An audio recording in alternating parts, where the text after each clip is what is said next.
ಕಾಂಗ್ರೆಸ್ನಲ್ಲಿ ಏರ್ಪಟ್ಟಿರುವ ಕುರ್ಚಿ ಕದನ ವಿಚಾರವಾಗಿ ವಿಪಕ್ಷ ನಾಯಕ ಅಶೋಕ್ ವ್ಯಂಗ್ಯವಾಡಿದ್ದಾರೆ.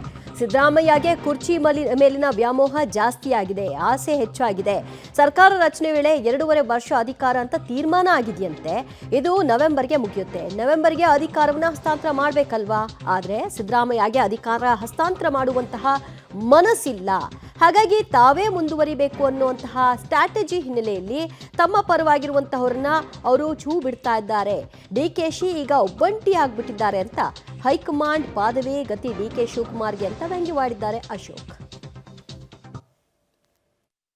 ಇದಕ್ಕೆಲ್ಲ ಕಮ್ಮಕ್ ಕೊಡೋ ರೀತಿ ಸಿದ್ದರಾಮಯ್ಯನವರು ಒಂದು ನಾಟಕ ಸೂತ್ರಧಾರರು ಯಾರು ಅಂದರೆ ಸಿದ್ದರಾಮಯ್ಯನವ್ರಿಗೆ ಕುರ್ಚಿ ಉಳಿಸ್ಕೊಳೋ ಅಂತ ಆಸೆ ಬಂದ್ಬಿಟ್ಟಿದೆ. ಆ ಕಾಂಗ್ರೆಸ್ ನಾಯಕರಲ್ಲಿರೋ ಮಾಹಿತಿ ಪ್ರಕಾರ ಸರ್ಕಾರ ಬಂದಾಗ 2.5 ವರ್ಷ ಅಂತೇಳಿ ತೀರ್ಮಾನ ಆಗಿದೆಯಂತೆ. ಅದು ನವಂಬರ್ಗೆ ಕಂಪ್ಲೀಟ್ ಆಗುತ್ತೆ. ನವಂಬರಲ್ಲಿ ಹಸ್ತಾಂತರ ಆಗಬೇಕು. ಆದರೆ ಈಗ ಹಸ್ತಾಂತರ ಮಾಡೋ ಮನಸ್ಸು ಸಿದ್ದರಾಮಯ್ಯನವ್ರಿಗಿಲ್ಲ.